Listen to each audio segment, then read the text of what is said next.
Welcome to the AA Podcast, our little corner of the web where we are not afraid to discuss tough questions like, when did nutrition, health, movement, and stress management become alternative medicine? Where we embrace challenges in all aspects of life to become healthier and stronger versions of ourselves. And where food and movement are the best kinds of medicine, and cooking meals at home is a revolutionary act.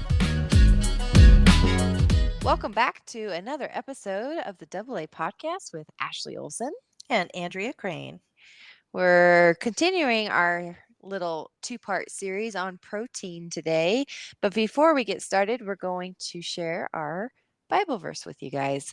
So mine is 1 Corinthians 6, 19 and 20, and it is, or do you not know that your body is the temple of the Holy Spirit who is in you, whom you have from God, and you are not your own? For you were bought with a price. Therefore, glorify God in your body and in your spirit, which are God's. Okay. Yes.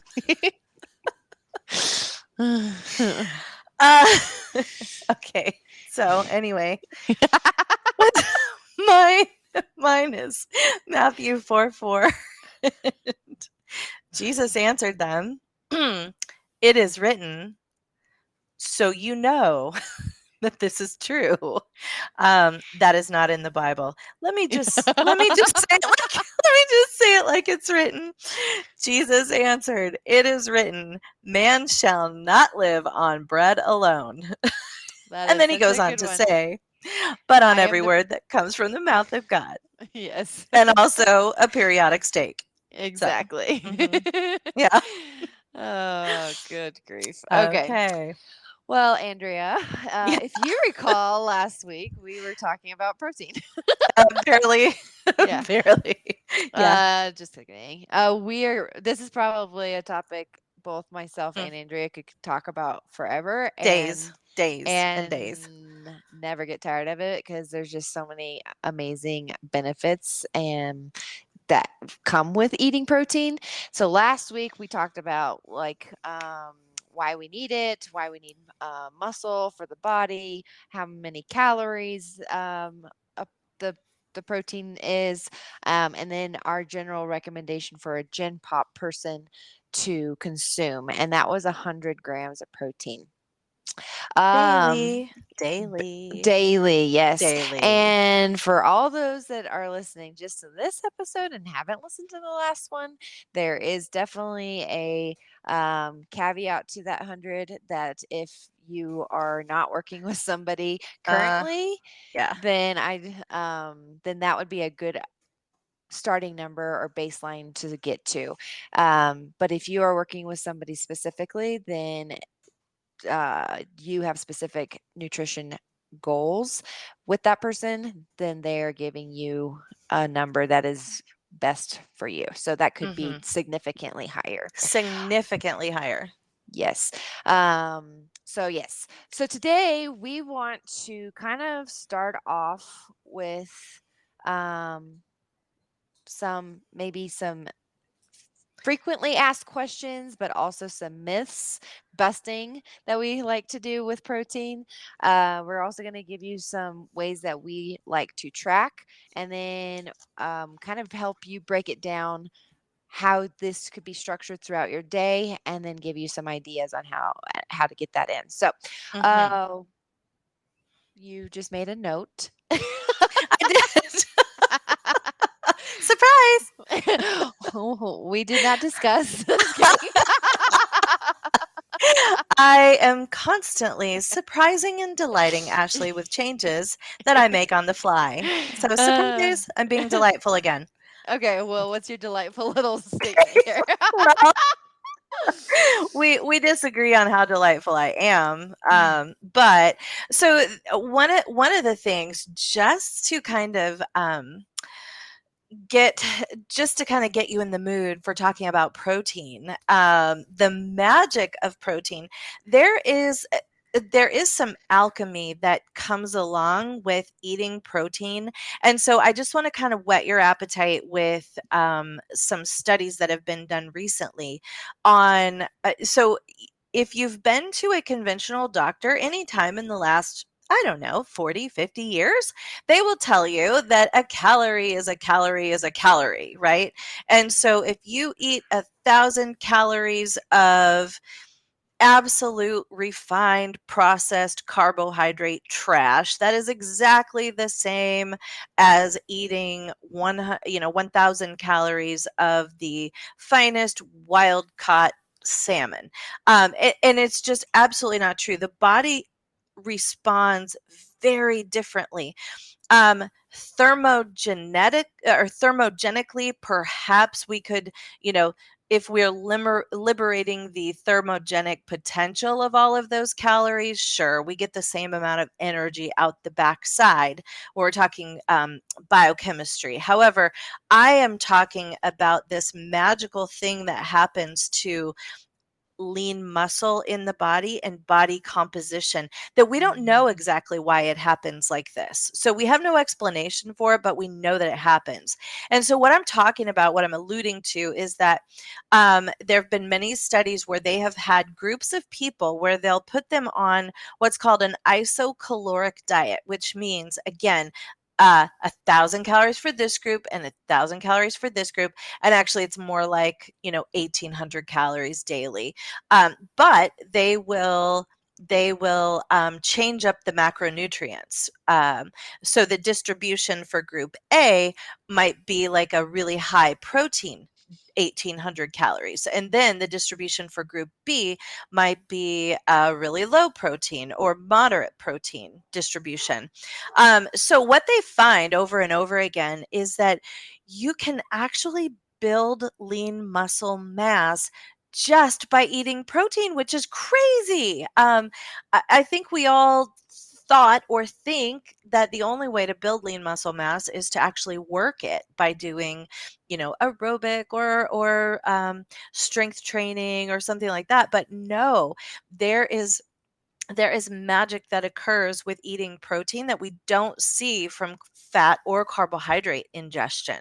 And so we actually see lean skeletal muscle values increase just by virtue of a higher protein diet. So, anyway, a calorie does not equal a calorie. And that's why Ashley and I are big protein pushers. And especially as we age, I can't stress that enough because I am aging.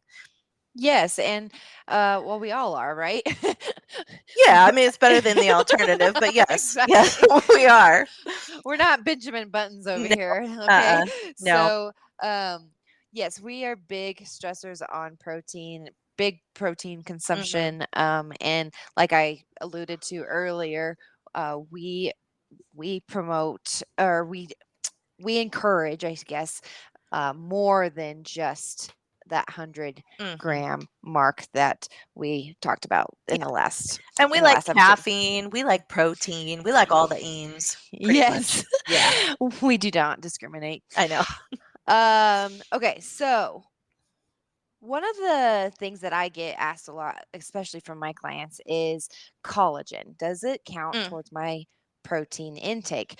And because it's not a whole source of protein. And Andrea and I count every single drop of protein that we consume. mhm, So yes, we do take in collagen and we do count it towards our protein total, even though it may not be a complete um, amino profile of a protein. mhm. Um, and that goes the same for trace proteins in any type of thing, Yes. food. So beans, breads, pastas, and Vegetables. vegetables, like literally everything has Mhm.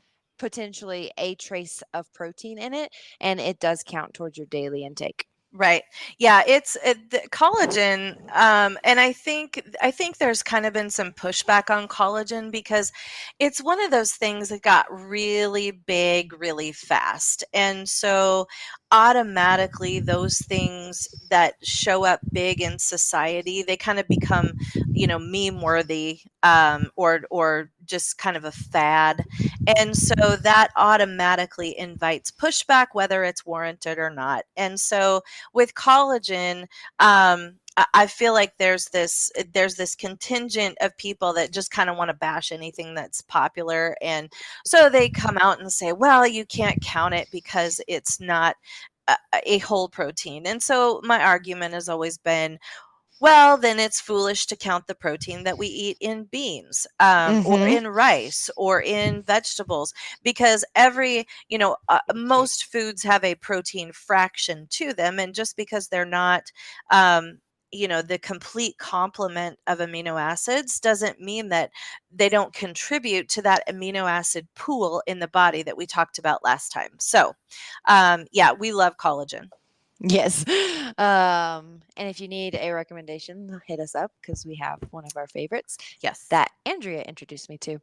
And then, okay, so another one is it's kind of, I hope that this isn't as much of a problem now, but back in It the is. day, okay, it is. Mhm. Back in the day and now, people to the, swear that they're getting enough protein because they eat Peanut nuts and butter. peanut butter. Oh my And gosh. it's like, guys, no.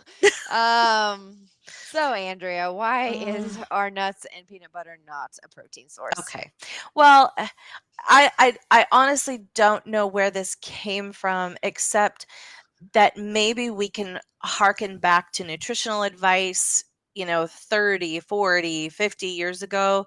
And I think we touched on this last time, where we were talking about protein targets of 40, 50 grams a day, which is woefully inadequate. And if you're talking about trying to hit a protein total of 40 grams a day, then that 1 or 2 grams that you get from a handful of peanuts or a spoonful of peanut butter, that might contribute something. But when we actually need upwards of 100 or more grams per day to maintain skeletal musculature, then we are not talking about numbers that contribute in any meaningful way. In fact, if you eat enough nuts to contribute meaningfully to your protein totals, you have eaten about 1 million grams of fat and Oh my um, gosh.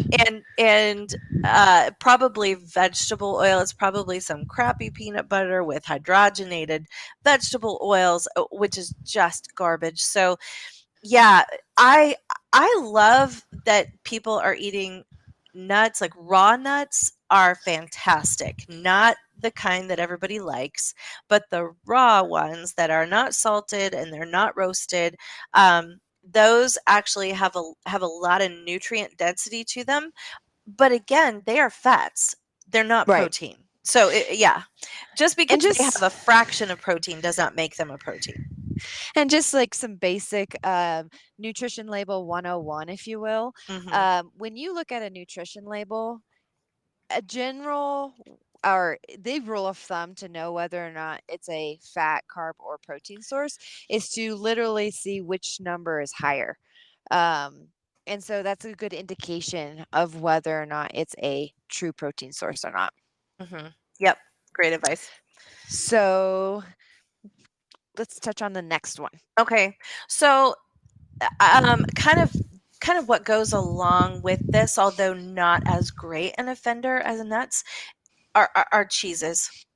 Yes. Cheeses they are a little more equally distributed between protein and fat, um, among the calories represented by cheese, but honestly, it's going to be very difficult again to meaningfully contribute to your protein with cheese. Certainly, it can be a part of the way that you meet your protein goals, but again, you're going to get a lot of fat in there, and you're going to quickly reach your what should be your limit, your daily limit of fat. You're going to Hmm. quickly reach that with cheese. And I'm all about cheese. I think cheese is fantastic. Yeah. And so that's not to disparage the eating of cheese at all. But Again, we do just not discriminate. no, no. We love nuts. We love cheese. We love the whole charcuterie board. Yes. But suffice it to say, the bulk like the heavy lifters that contribute most to your protein requirements in a day are going to come from other sources. Absolutely, yeah. But they are great ways to help aid in getting to that protein Yes. number. Yeah. Yes, and they can be treated kinda like condiments, right? I mean, they Yeah, can be treated like sauces or, something that enhances the eating of all the other sources of protein. absolutely. So this next myth that we would like to bust is actually one that when I first started my nutrition journey, I had posted a little photo on my Facebook, super proud that I had successfully gotten like 40 some grams of protein with doing like a little bowl of yogurt and protein powder and whatever else was in there. And then I had somebody comment that said, "Be careful, that's too much protein and you can't ingest it or digest it." Or can't utilize all the protein in one serving. So, thankfully, that has been debunked. Mhm. So, there is no necessary limit on in a meal or snack of amount of protein that your body can or cannot absorb. Um, Yeah, the and I would say the rate limiting step is really your digestive capacity. yeah. So, it's so I wanted to talk about a couple of populations. One, our vegetarian friends who are reintroducing meat, and then two, um, as we age, this can become a problem as well. And so people that may not be used to eating these kinds of numbers like we're talking about, our digestion, and I hit on this last week, our digestion is kind of a use it or lose it function. And so when that applies to protein, it means that we don't have the proteases necessary to break down the protein into the amino acids, and then it's the amino acids that get ushered across the digestive tract and into the bloodstream, where they will end up in the amino acid pool or reservoir in the body. And so if there's not some magic number where we say, oh, humans can only absorb 30 grams of protein in a sitting. No, that's not true. It is a unique individual um, absorptive limit based on your particular digestive function. So if you're used to eating meat, if you're used to eating elevated levels of protein, then you have what it takes. You've got the proteases, the digestive enzymes in place to be able to handle higher amounts of protein and actually make use of them. And so, yeah, and that is why our advice always is to start low, go slow. If you're reintroducing protein, then you don't want to.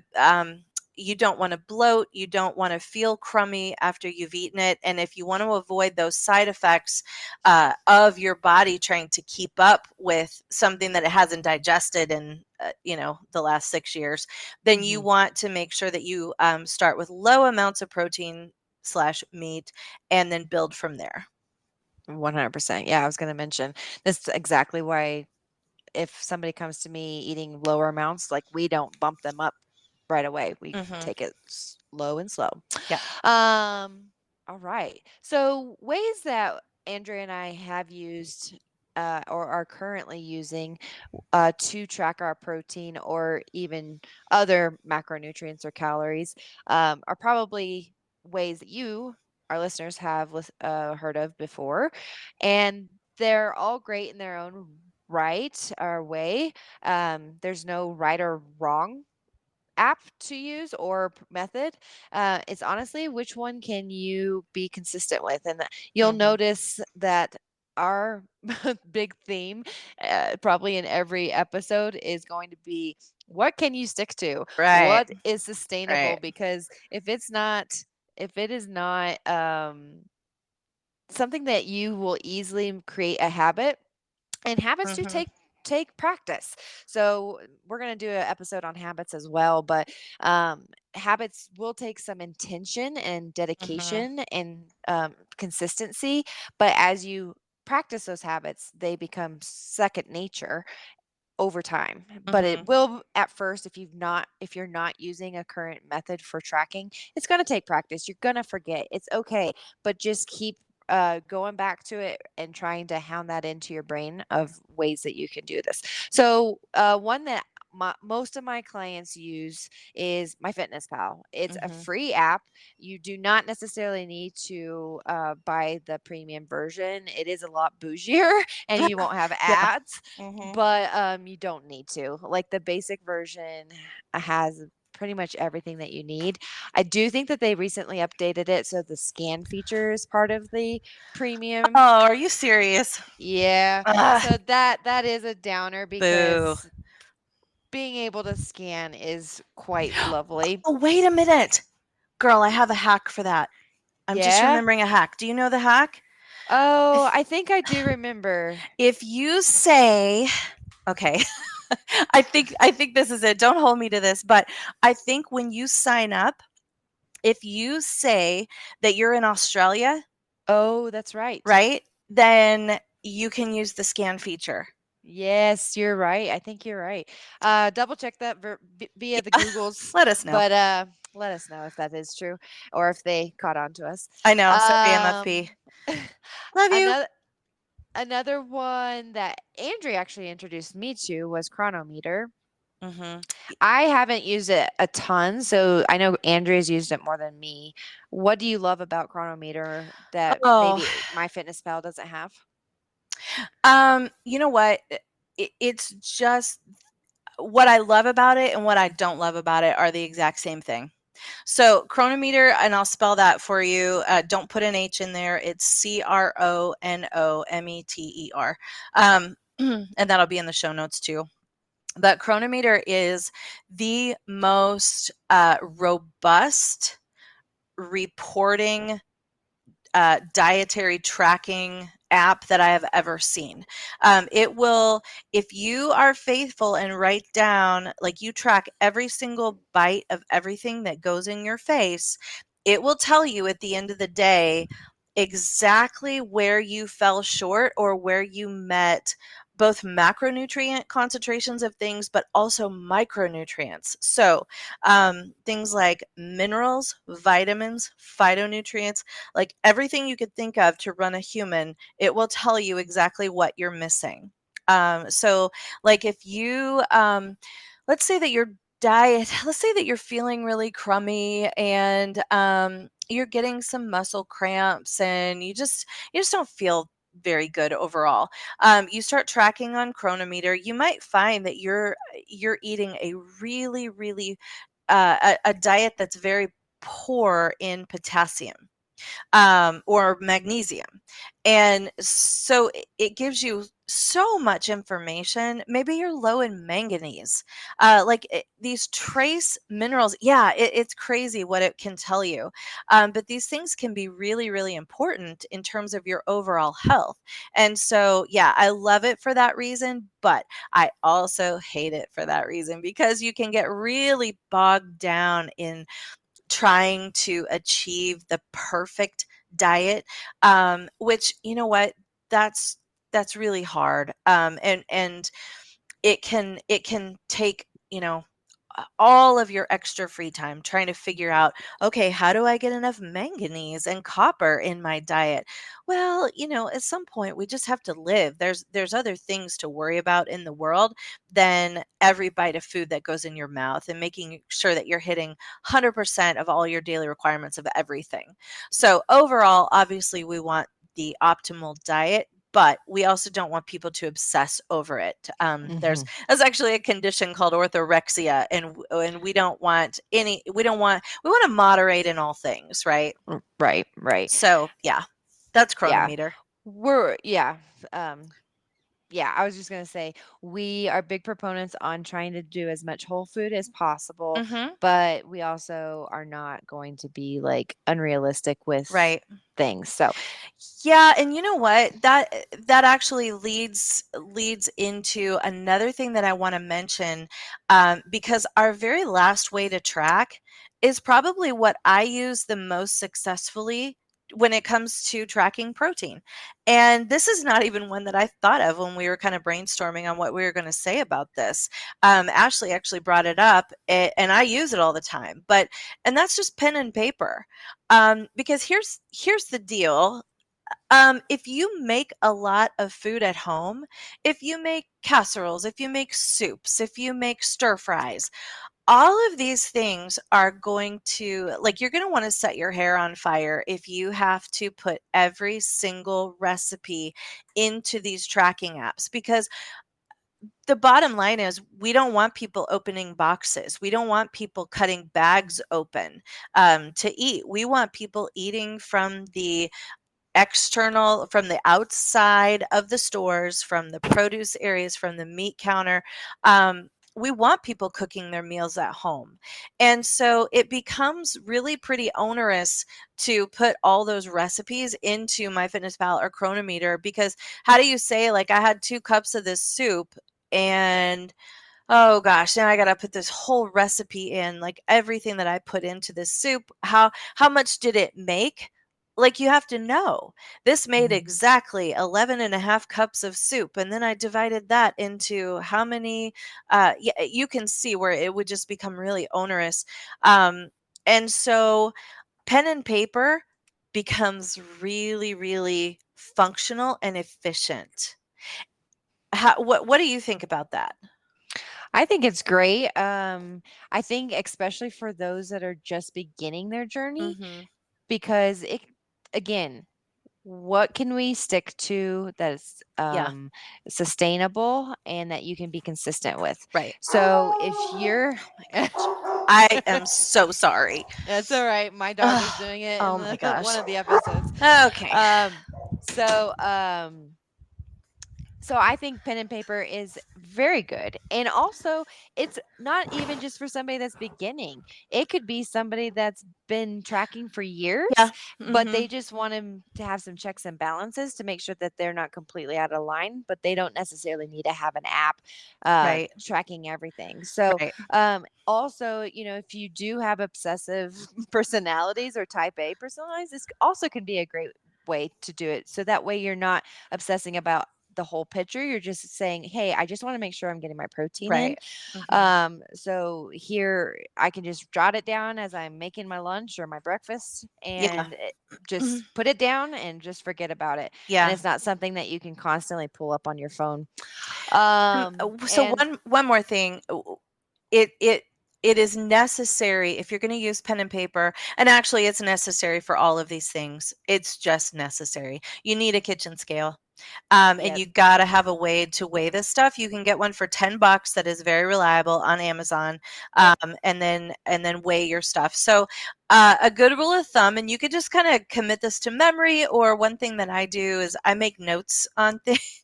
If I die and somebody looks through my kitchen, they're gonna think some weird person lived there. But I make notes to myself of things that I want to remember, and then I tape them to the back of the cupboard doors. So this is something that might be good if you don't want to commit this to memory. Um, I basically tell people to know chicken, beef, and eggs. If you're going to keep track of this stuff using pen and paper, if you're going to track your protein, um, typically people are eating a lot of chicken, beef, and eggs to try to meet that number. Everything else, you can get a good feel for how many grams of protein, based on, again, if you're getting it out of a package, then it's going to say. But chicken, beef, and eggs don't say. They're whole foods. So chicken, you can weigh it out, and whether it's dark meat or whether it's white meat, you can reliably guess that it's between 8 and 9 grams of protein per ounce of meat. So if you can weigh that meat really quick and say, oh, I'm eating, 4 ounces of chicken for my lunch, then you multiply that by 8 or 9. It doesn't matter. Just get close. So let's multiply it by 8. Let's say it's a chicken thigh. So multiply it by 8. You're getting about 30 grams of protein in that 4 ounces of chicken. Um, and then for beef, beef is a little fattier than chicken, just kind of as a rule, unless it's the really lean stuff, then go with the higher number. But beef is somewhere between generally about 6 to 8 grams of protein per ounce of beef. Eggs, I usually count eggs regardless of the size. Again, we're going for progress, not perfection. So eggs, count them as 7 grams of protein per egg. Okay. And that's it. Yeah. So something we didn't chat about before, but something that I get asked quite a bit is, do you weigh your meats prior to cooking or after cooking? After. Yeah, And why? after. Well, because you're cooking off water Yep. and you're also cooking off some fat. Yep. And if and yeah, this is kind of another show's topic, but if I always tell people, if you're getting conventionally raised meat, which is okay, dietary perfection is not possible. It is not possible to buy the most premium meats on the planet and feed teenagers. It's not possible. You will absolutely break yourself. So if you're going to get conventionally raised chicken, beef, lamb, whatever, um, always go for the leaner cuts. Yeah. And then cut whatever fat off you can. If you're getting like super sweet, uh, pastured meats that where you know where it's coming from, then get the fatty cuts and eat that stuff up because it's Yeah. great for you. Yeah. Okay. We're on the same page for that. Yeah. Yeah. Good. Okay, awesome. Okay, let's get into like, okay, what does this look like? If they're saying I need 100 grams of protein a day, which sounds so monumental Yeah. for most, then Mhm. how does that look like? So say the average person eats 3 meals a day. Mhm. That's about normal, right? I mean, Mhm. unless I mean three's being pretty average. Sure. Um, so what does that look like? Well, simple math. Take 100 grams divided by 3. That's about 33 grams of protein per Yep. meal. That is not hard, people. Yep. Like it Easy, easy. really isn't. And then if you wanted to do break it up even more, so say if you're like, I don't think I can eat 33 grams of protein in a sitting. Okay, well, now let's break it up into 5 little meals a day, and that's Mhm. only 20 grams of protein. Yep. If you guys start tracking what protein you're eating, you're going to be surprised just how easy it is to just bump up, either maybe adding another ounce of chicken, beef, Mhm. to your meal, and that will help you get to that daily number. Or we're going to give you some ideas on some of our favorite ways to increase your protein intake. But Mhm. just do some simple math. Just break it down. What is sustainable and something that you can stick to consistently? Mhm. And we are not above using supplements if that helps you at first. I always tell my clients, you know, I want you to have whole sources of protein. I want you to have whole sources of food primarily. That's going to be first priority. But Right. at the same time, I understand that you may need to supplement with something that's a lot easier. Maybe you're on the go. Maybe you're just not used to eating that much. And this is a way that you can help increase that and you're able to digest it really well. Mhm. Mhm. So we're not above using powders or supplements. No, So, I think those are great sources. yeah. Okay. So, some of my favorite ways to get protein in is so actually I can just tell you right now what I eat very consistently is I eat a ton of Greek yogurt. I love it. I will say just look at the nutrition label for yogurts because some of them they're very sneaky and they add in a ton of sugar. Mhm. So I like to look at the nutrition label. Where I typically get mine is from Costco. I love their Greek yogurt. I could go grab it really fast. I want to say it's for 170 grams. It's 16 grams of protein, and I want to say 7 carbs and 0 fat. So it's a really solid. Actually, I think it maybe it's 19 grams of protein. Might be 19. Yeah, it's a pretty sizable amount for one serving. Mhm. Um, And so that's my favorite. There's also some other protein yogurts out there like Oikos, Mhm. Yeah. that they even promote. They even have a 25-gram per serving uh, protein yogurt. So that's also a way that you can get some protein in. Yeah, and one thing I'll mention, well, a couple of things about Greek yogurt. So my very favorite ones are going to be plain. Um, Mm-hmm. I like organic just because the quality of the dairy is better.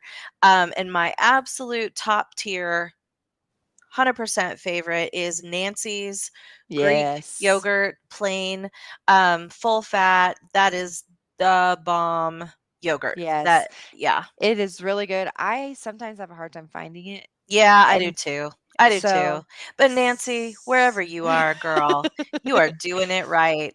she really is. Yeah, in Yeah. fact, the probiotics in Nancy's yogurt, that particular strain has been studied, and just is incredible for a myriad of health conditions. So, it's just amazing for lots of reasons. But yeah, Nancy's doing it right.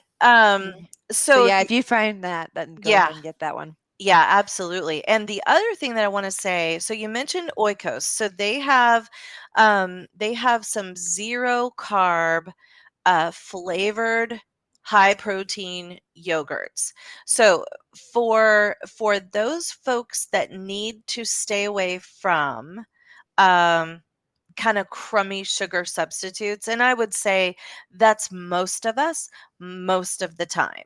Right. But again, we're not looking for dietary perfection here. We're looking for progress. So Mm-hmm. if you are super sick and struggling with health conditions, obviously, I would never recommend that that patient um, eats a lot of these sugar substitutes. Right. That's not going to be beneficial for you.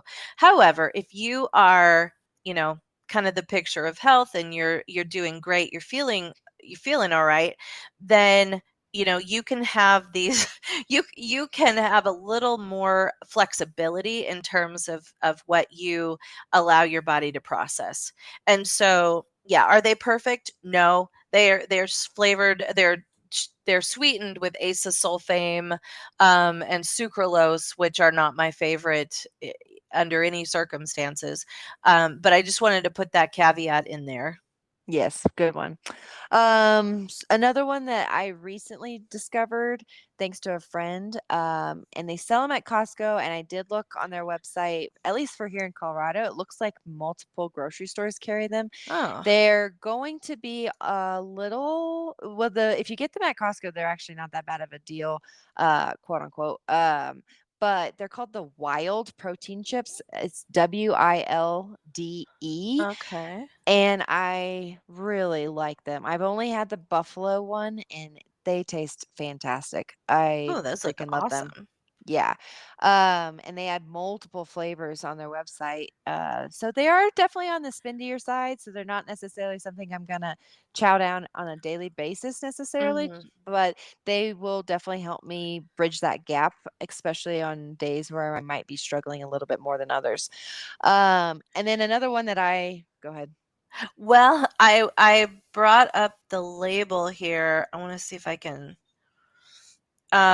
Okay, so here is why they are spendy and why they are a quality source of protein. Good find on this. Let's see. Well, the thing I'm not crazy about is the safflower oil and the Yeah. sunflower oil in there. Yeah. However, they are made from chicken. Yes. So it's And egg chicken whites breast is the and protein bone broth. source and egg Yeah. white. And bone broth. Yep. Okay. Yeah. Yeah. No, those look good. Again, they've got some vegetable oil in there I'm not crazy about, but we're here for progress, not purity. So, Exactly. Yeah. If you're a seed oil, if you're trying to avoid seed yeah. oils, I guess, then definitely not Yeah, something that to then get. that's But not for you. yeah, And there's a thousand other options. absolutely. Okay, so the next one that I eat daily, literally, I have 2 eggs a day. So that is about 14 grams of protein Mhm. right there. I also drink collagen in my coffee every morning. It's a Yep. non-negotiable for me. So Yeah, me I too. I I usually do 25 to 30 grams worth of protein in my coffee, just to help me kind of get that little jump on the day. Mhm. Just because I do consume so much protein in a Yeah. day. But and then I have my 2 eggs, which also help me up there. Um, and then, like I mentioned earlier, protein shakes are great. I don't typically have one every day, but they are a Mhm. great source of protein. And if you looking for a type, I recommend a isolate whey. Mm. Okay. I I don't care about that. I know you I know you like the isolate. Um, yeah, I don't care. I just like people to get a quality way. Um, so what Yeah. kind do you like? So my absolute favorite is Ascent, and it's actually made here in Colorado or Okay. distributed here in Colorado. Mhm. But they have quality. It's actually sweetened with stevia. Okay. Yeah. Um, Yeah. and they don't use a ton of nasty ingredients. I love Ascent. Okay. And they actually taste good. Some proteins taste disgusting. Yeah. So, Agreed. I was gonna see if I could pull it up really fast, but they're a quality company. I've really liked them. Um, and if you are needing, say you are dairy sensitive or intolerant, they do have a plant-based protein too. Mm. Mhm. But yeah, they do a whey isolate, and then they do like for their chocolate, it's cacao Oh, okay, and great. Yeah. then stevia leaf extract and then sea salt. So yeah, they're Okay. really, really good, quote unquote, clean protein, Mhm. if you will. Mhm. Well, the one that I like is it's called Optimum Nutrition Hmm. Gold Standard, and it is the gold label. And you have to Yes. be careful about this because they've got some that are sweetened again with acesulfame, sucralose, those kinds of things. But if you get the right one with the gold label, it'll say naturally flavored on it. We just get this off of Amazon. It's 100% whey. I don't think it's an isolate. Um, yeah, I don't think it is. But it's got a really great ingredient profile. They sweeten it with it's got a little bit of cane sugar, but it's only 5 carbs per serving, which is nothing. And then it's sweetened with stevia uh, additionally, and it's colored with beetroot powder. So, nothing's better than that because you're not getting dyes in there. So, yeah, that's two great options for you. Um, always happy about a Colorado company. Um, and then if I don't know what their prices are like, whey protein powder is kind of through the roof right now. Um, but Yeah, and Optimum a Nu scent you can get at Costco now, and Oh, awesome, I okay. believe that's nationwide. Oh, I don't know if I've seen it at ours, I'll have to take a look. Yeah, definitely. Okay, yeah, but yeah, if you don't have access to a scent, look for Optimum Nutrition, Gold Standard, make sure that you're getting the gold label Yeah, stuff. and I just found it because I couldn't find it on their website, but Amazon does have it, and I'll link it in the show Oh, notes. okay, great, great, great. What are some of your favorites? Well, the Optimum Nutrition is probably my favorite. I really couldn't comment on any others because that's just kinda what we get. I've got sons that eat a lot of protein, and so there's a lot of protein powder going out of this house. Mhm. So that's what I get for Oh, them. yeah. What other protein sources are your favorite? Oh, so one of the things that I wanted to talk about, so the obvious ones like meat packets. I think those are great. I think it's Yeah. very offensive for people to sit in a small room and eat a tuna packet. I just think that's gross. But there are other things that you can eat and go outside and eat your tuna. Yeah. I will say they do make salmon packets, and those are very Mm, good, again, and go they don't outside. smell. They Oh, don't okay. smell. They don't So you smell. I say. promise. Okay. Okay. All right. All right.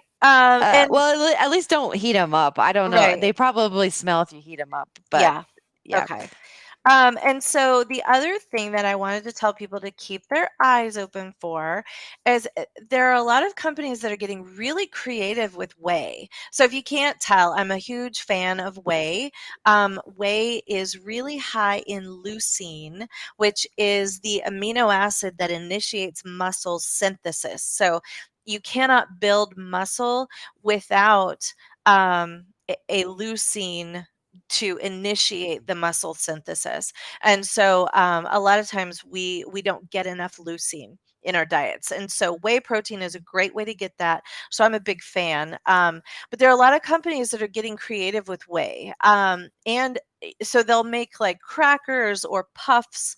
And there is one, oh shoot, there's one brand that makes these puffs, and they're really quite good. They make a great snack, like if you're at work or something and just need to kind of tear something open. There's also protein bars that use whey in them, and I like those. And then one more thing that I would tell people is go online because there are some really amazing things that people are doing with whey protein powder. So they're mixing it with milk, they're mixing it with a banana, they're mixing it with all kinds of weird concoctions to make high protein snacks. And Mhm. so I would say avail yourself of the internet and get on and see what people are doing with protein powder. Absolutely. One of my favorites is called a protein mug cake, and it is literally Oh, yes. protein, a scoop of protein. I'll have to, I will. So we have actually, is a nice little segue. We have a freebie for you guys for Woohoo. this show.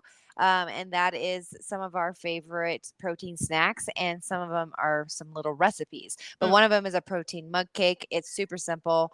I can't remember everything that goes into it, but it's like I want to say it's like 4 ingredients. mhm. And by ingredients, one of them is baking powder or soda. Ah, yes, to make it rise. Yeah. Cool. So yeah, we'll put that in the show notes for you to grab that freebie for ideas on how you can increase your protein intake. But again, break it down per meal. How many meals Mhm, can you get into through a day? mhm, Figure out what that number is for you, and then start coming up with some really simple ideas. And back to what we're always hounding, what can you do consistently, what can you mhm. do sustainably, um, and what can you enjoy. I Because hey, me and Andrea love food, Yeah, we do. and I am not going to eat nasty stuff. Yeah. Yeah, So well, and also, I know you don't struggle with this like I do, but I get so bored. Like I like to cook different stuff. I like to have different stuff every single day, and that becomes a little bit of a pain in the butt. But there's a lot out there. Like do some searching. Come up with sites that you trust. Come up with people that cook food the way that you do. Um, there are some people that like kind of the Julia Child's sensibilities where you're adding ingredients that you've never heard of before and you're having to go all over town and buy things for. Some people love that. But then there's just as many people out there who are doing things very simply, efficiently, quickly for, working folks and for people that have kids and responsibilities, and, they're working many hours a day and don't have time for this. So, absolutely. yeah. Yeah. Well, Andrea, I think that kind of covers what we wanted to Does talk about that do it? today. I All think it right. does. So Okay. we will have all the things that we talked about linked below in the show notes. So definitely check those out. And then also don't forget, if you have enjoyed our listening to this podcast and you would like to give us a glowing review of 5 stars, And if um, you've listened this far, we hope that you've enjoyed it. I know. Maybe they're just nosy and Well, want to know what maybe. we're I don't living. know. I don't know. But if you are listening to this point of the show, we would love it if you would give us a rating on whatever platform that you are listening to us on. And if you do have questions for us, if you had some questions on this episode in particular, you can email us at askaapodcast@gmail.com. But also on Spotify, you can just scroll down a little bit and there's a little box there and you can submit your questions. They're private um, to us, so they're not going to go out to the World Wide Web. But And you can Ashley ask is us so there. smart and figured out how to do that. So clever. And then you can always shoot us a message on Instagram. But we hope Mhm. that you've enjoyed this episode or the last two episodes on protein and you've learned something new and you can now feel a little bit more empowered in adding more protein into your diet and feeling good about why you need it too. So, yeah, I think that wraps it up. And I hope that you have a great rest of your day. And we will catch you on the next episode. Bye-bye.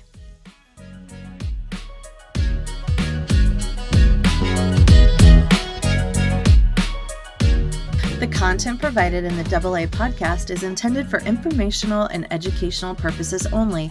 The podcast is not a substitute for professional medical advice, diagnosis, or treatment. Always seek the advice of your physician or other qualified health provider with any questions you may have regarding a medical condition. The information and opinions expressed in this podcast are solely those of the individuals involved and do not constitute medical advice.